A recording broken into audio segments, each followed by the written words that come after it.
Hello मेरे बच्चे लोग, कैसे आप सब मस्त झकास टनाटन। आज हम लोग स्टार्ट करने वाले हैं area related to laddu. Note लड्डू साइकिल का चक्का, लड्डू तो स्फेरिकल हो गया। So now we are going to start area related to circle. मैं हूं आपका Ravikant Kumar from learning yes.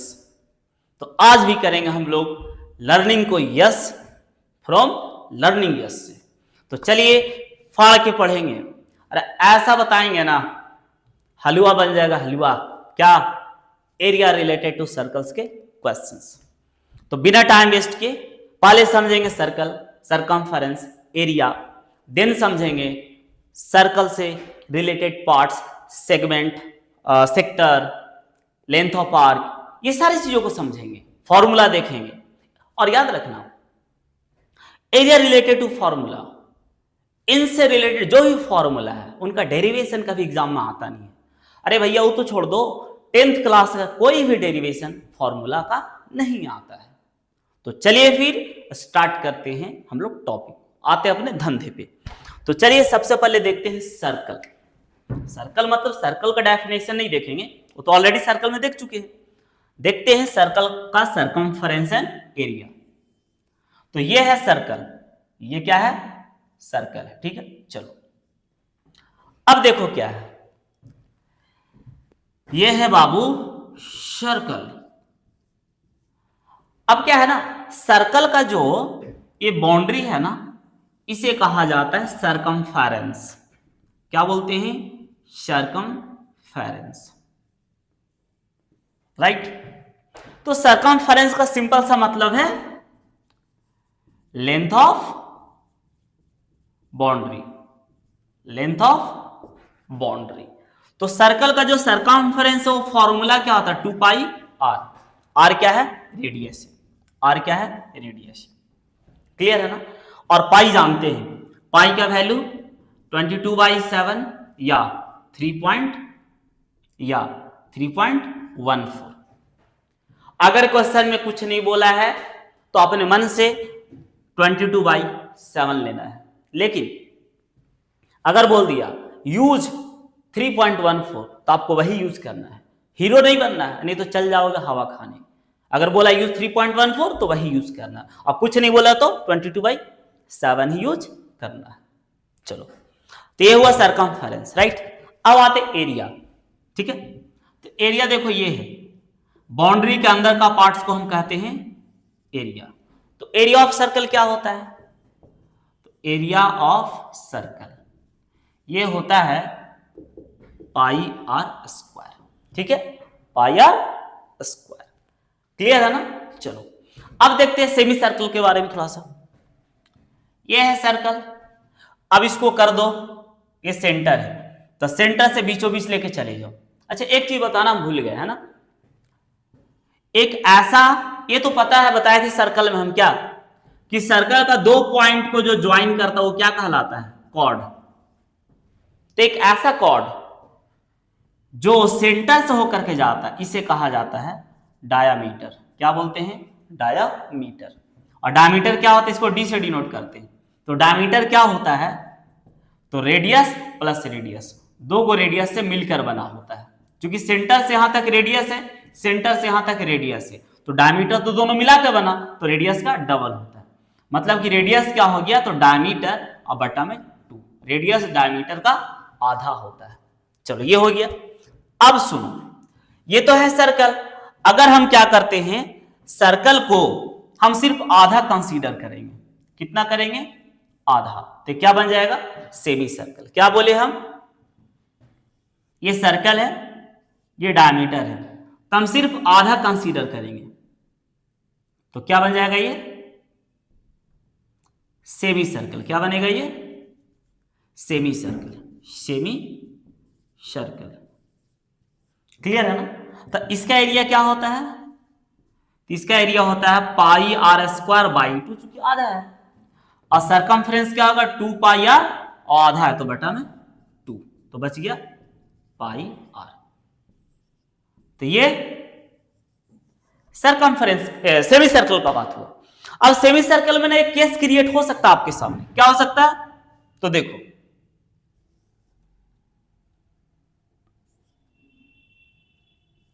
यह है सेंटर। अब ऐसा हो सकता है कि आपके सामने में एक ऐसा केस आ सकता है कि सेमी सर्कल तो है लेकिन ऊपर से बंद है, ऐसे है, तो इस केस में इसका सरकमफ्रेंस क्या होगा? तो सरकमफ्रेंस इक्वल टू 2πr का आधा, मतलब कि सेमी सर्किल वाला सरकमफ्रेंस तो होना है तो होगा ही होगा, ये होगा ही होगा, क्योंकि ये सिर्फ इतना को बता रहा है ना, πr सिर्फ इतना को बता रहा है, क्लियर है? प्लस ये वाला लाइन, तो ये डायमीटर है तो प्लस डी।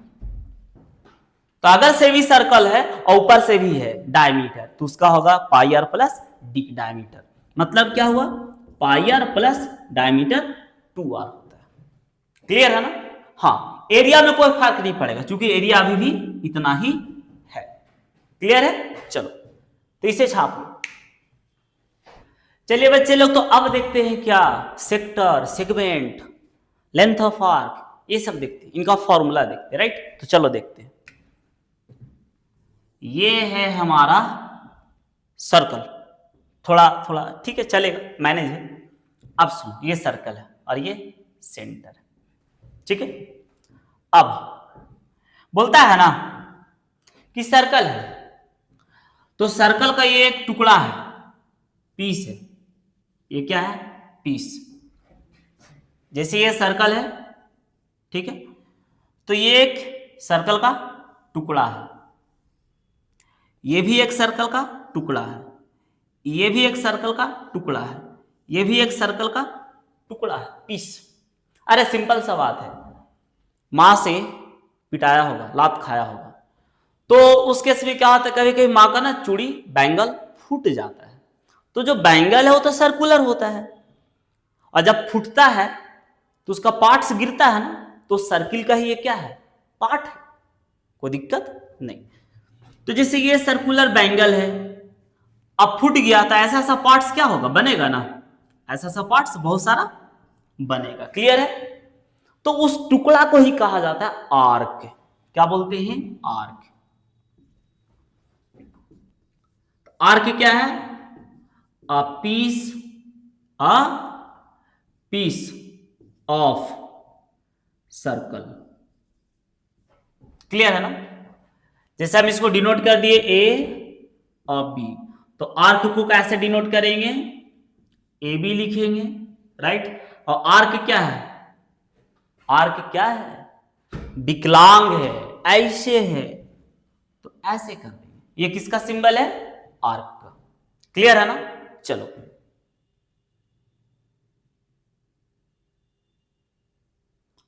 अब क्या देखते हैं, तो देखो ये आर्क है, ये आर्क है, अब ये रेडियस है, दो गो, मान लो इसका नाम रखे सी और डी, और ये ओ। तो बोलता है क्या कि वैसा एरिया जो आर्क और दो रेडियस के बीच में बंद होता है, इस एरिया को कहा जाता है सेक्टर। क्या बोलते हैं? सेक्टर। क्या बोलेंगे? सेक्टर। क्लियर है ना? और बताते हैं, देखो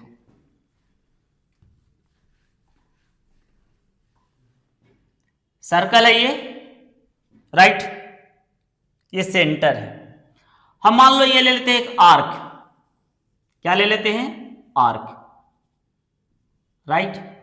और आपको पता है कि सर्कल पे एक पॉइंट मान लो ये है, एक पॉइंट बी है, तो सर्कल पे दो पॉइंट को जो ज्वाइन करता है उसे कहते हैं कॉर्ड। क्या बोलते हैं? कॉर्ड। तो वो एरिया जो आर्क और कॉर्ड के बीच में रहता है इसे कहते हैं सेगमेंट। क्या बोलते हैं? सेगमेंट। ठीक है ना? अब देखो माइनर और मेजर भी आता है, तो सुनो, जैसे ये सेक्टर है तो नॉर्मल सेक्टर बोलेगा, मतलब वो माइनर का बात कर रहा है। वो किसका बात कर रहा है? माइनर सेक्टर का। आपसे क्वेश्चन में कुछ नहीं बोला है तो वो अंडरस्टूड है कि माइनर सेक्टर है, तो सिर्फ सेक्टर बोलेगा तो समझ लो माइनर का बात हो रहा है। सिर्फ सेगमेंट बोलेगा तो समझ लो किसका बात हो रहा है, माइनर सेगमेंट का हो रहा है। एक बात का ध्यान रखना, सिर्फ सेगमेंट बोलेगा तो समझ लो माइनर सेगमेंट का बात हो रहा है, सिर्फ सेक्टर बोलेगा तो समझ लेना है कि माइनर सेक्टर का बात हो रहा है।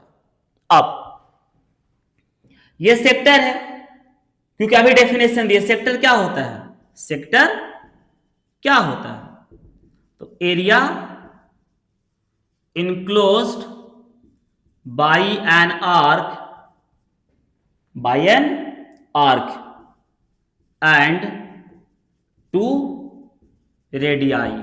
रेडियाई क्या है, रेडियस का प्लूरल होता है, वो एरिया जो दो रेडियस आर्क के बीच बंद होता है वो कहलाता है सेक्टर। और सेगमेंट क्या है, सेगमेंट क्या है, area enclosed by an arc and a cord. वो एरिया जो एक आर्क और कॉर्ड के बीच होता है उसे हम क्या कहते हैं, सेगमेंट कहते हैं। क्लियर है। अब देखो, तो दो रेडियस और आर्क के बीच जो एरिया है वो सेक्टर कहला रहा है। तो थोड़ा ध्यान दो, क्या ये जो एरिया है, क्या ये भी दो रेडियस और आर्क के बीच में है क्या, तो जी ये एरिया भी है, एक रेडियस ये वाला और एक रेडियस ये वाला और एक ये आर्क है ये, इसके बीच में है, तो ये कहलाएगा major sector, major sector. Clear. तो देखो ये है माइनर आर्क, छोटा वाला आर्क, और इधर वाला है मेजर आर्क। तो माइनर आर्क से जो होगा वो माइनर सेक्टर, और जो मेजर आर्क से होगा मेजर सेक्टर। क्वेश्चन में नॉर्मली बोलता है सेक्टर, तो आपको माइनर समझना है। अगर मेंशन करेगा मेजर तब मेजर के बारे में सोचना है, अगर सिर्फ सेक्टर बोला तो माइनर के बारे में सोचना है क्वेश्चन। सिमिलरली यहां भी सेगमेंट क्या है, तो कॉर्ड और आर्क के बीच का एरिया। तो क्या ये एरिया भी जो है कॉर्ड और आर्क के बीच में है, तो ये वाला भी क्या होगा, सेगमेंट होगा, लेकिन ये होगा major segment, major segment. Clear है ना। चलो, तो ये हुई हमारी sector, segment, minor, major. Question में कुछ नहीं बोला है, सिर्फ सेक्टर बोला है, तो माइनर के बारे में सोचना है। क्लियर है। और क्या देखें, आर्क का लेंथ, मतलब आर्क के बारे में पढ़े, क्या पढ़े कि आर्क क्या है। मान लो यहां से यहां तक हम कंसीडर करेंगे तो ये हमारा क्या है, ए बी आर्क है, और जो आर्क है लेंथ ऑफ आर्क, तो हम उसको डिनोट करते हैं एल से। याद रखना, लेंथ ऑफ आर्क को हम लोग डिनोट करते हैं एल से। क्लियर है, कोई दिक्कत है नहीं। एक बात और, अगर ये आर्क है तो ये आर्क क्या करेगा, सेंटर पे एंगल बनाएगा, तो इसको डिनोट कर देते हैं थीटा से। आप इसे कह सकते हैं central angle, central angle. Clear है। तो सिर्फ आर्क है यही सेंटर पे एंगल बनाएगा ऐसा बात नहीं है। जो कॉर्ड है ये भी सेंटर पे एंगल बनाएगा। ठीक है। और कॉर्ड कहेगा या आर्क कहेगा, टेंशन मत लेना। क्यों? क्योंकि आर्क है उसका भी एंड पॉइंट यहां और यहां है, और कॉर्ड है उसका भी एंड पॉइंट सेम जगह पे है, तो दोनों के थ्रू एंगल क्या बनेगा, सेम। आर्क है उसके थ्रू भी यही बनेगा, और कॉर्ड है उसके थ्रू भी यही बनेगा। क्लियर है ना। चलो, तो सब कुछ हम लोगों ने समझ लिया रिलेटेड टर्म। अब आते हैं फॉर्मूला पे। तो सुनो, सबसे पहले क्या है, तो एरिया ऑफ सेक्टर। तो एरिया ऑफ सेक्टर होता है theta by 360 into area of circle pi r square. Theta क्या है, तो थीटा कुछ और नहीं है, जो सेंटर में एंगल बनेगा वो लेंगे। अगर हम माइनर सेक्टर का एरिया निकालेंगे तो ये वाला यूज करेंगे एंगल यहां पे, और अगर मेजर सेक्टर का एरिया हम निकालते हैं तो हम ये वाला एंगल यूज करेंगे यहां पे। क्लियर है ना? तो माइनर सेक्टर के लिए हम ये वाला एंगल यूज करेंगे और मेजर सेक्टर के लिए हम ये वाला एंगल यूज करेंगे। ठीक है, चलो तो सेक्टर हो गया। अब लेंथ ऑफ आर्क एल, अगर हमको किसी आर्क का लेंथ बोल दिया निकाल देने के लिए, बोलता है क्या कि ए बी एक आर्क है, इस आर्क का लेंथ कितना है, लेंथ मतलब कि यहां से लेकर के ये डिस्टेंस कितना है, लंबाई। तो लेंथ ऑफ आर्क का फॉर्मूला है theta by 360 into circumference of circle 2 pi r. आपकी इच्छा हो तो 2 से आप इसे कट कर दो तो हो जाएगा क्या, थीटा बाई 180 पाई आर। ये आपको देगा आर्क का लेंथ। चलो अब आ गया, हम लोगों ने सेक्टर का देख लिया एरिया, आर्क का लेंथ निकालना सीख लिए। अब हमको निकालना है क्या, तो सेगमेंट का एरिया कैसे निकालेंगे, तो सुनो। एरिया ऑफ सेगमेंट जो होता है पता है क्या होता है, तो सुनो। सेगमेंट, ये सर्कल है मान लो, ये है सर्कल और ये है कॉर्ड। तो कॉर्ड और आर्क के बीच का एरिया क्या हो गया, सेगमेंट हो गया। ये क्या हो गया, सेगमेंट। तो सुनो, हम क्या करेंगे, ये जो है ना, ये पूरा सेक्टर के एरिया निकालेंगे, एरिया ऑफ सेक्टर। ठीक है, पूरा निकाल लेंगे, लेकिन हमको सिर्फ इतना एरिया चाहिए, ये जो ट्राइंगल है उसका एरिया क्या कर देंगे, हम हटा देंगे, minus area of triangle. Clear है ना? तो सेक्टर का एरिया होता है theta by 360 into pi r square minus area of triangle. आप लोग जितना भी ट्राइंगल का एरिया जानते हैं निकालना फॉर्मूला, उससे हट करके यहां पे क्या है, एरिया ऑफ ट्राइंगल का फॉर्मूला है। तो आप डरिएगा नहीं, इसका डेरिवेशन कभी भी आने वाला नहीं है। और इस फॉर्मूले का यूज यहां के अलावा आपको कहीं भी 10th में काम आने वाला नहीं है। फिर भी वो आया कैसे, ये हम आप लोग को एक अलग सा वीडियो में डिटेल्स में समझा देंगे। नॉलेज के लिए, board examination point of view से कोई भी काम उसका नहीं है। तो क्या होता है area of triangle, 1/2 r square sine theta. तो थीटा क्या है, थीटा है जो सेंटर में एंगल बनेगा वो, उसके बाद पाई तो जानवे करते हो क्या होता है, और जान ही रहे रेडियस है, और साइन जानवे करता, साइन कॉस टैन को ट्रिगोनोमेट्री में पढ़ा था। और ये थीटा क्या है पते हैं, जो यहां पे एंगल बनेगा। क्लियर है ना? एरिया ऑफ सेक्टर का एक और फॉर्मूला लिख लो, 1/2 length of arc into radius. ये भी क्या होता है, सेक्टर का फॉर्मूला होता है, 1/2 एल इंटू आर। क्लियर है ना? यहां पे एल क्या है, आर्क का लेंथ है, आर क्या है, रेडियस है। तो अगर लेंथ ऑफ आर्क दिया है, रेडियस दिया है, हम डायरेक्ट ये वाला यूज कर लेंगे, एंगल का नीड हमें पढ़ने वाला नहीं। ठीक है, तो ये पता है क्या था, सर्कल के बारे में, पेरीमीटर, सर्कमफरेंस, दिस दैट जो भी था मैंने बताया। फिर क्या बताया, सेक्टर, सेगमेंट, आर्क का लेंथ, उनका एरिया, मैंने सब कुछ आपको अच्छे से, minor, major, everything I have explained. I am sure you are not going to get any kind of doubt, right? If you have watched this video with pure attention. Clear है ना? कोई दिक्कत तो नहीं है, अच्छे से क्लियर है। तो चलिए, हमें लगता है कि मैंने कुछ भी छोड़ा नहीं है, हमने कुछ भी छोड़ा नहीं है। हाँ, ओके। तो फिर मिलते हैं हम लोग अगले क्लास में इनके क्वेश्चंस के साथ। तो बाय, जय हिंद।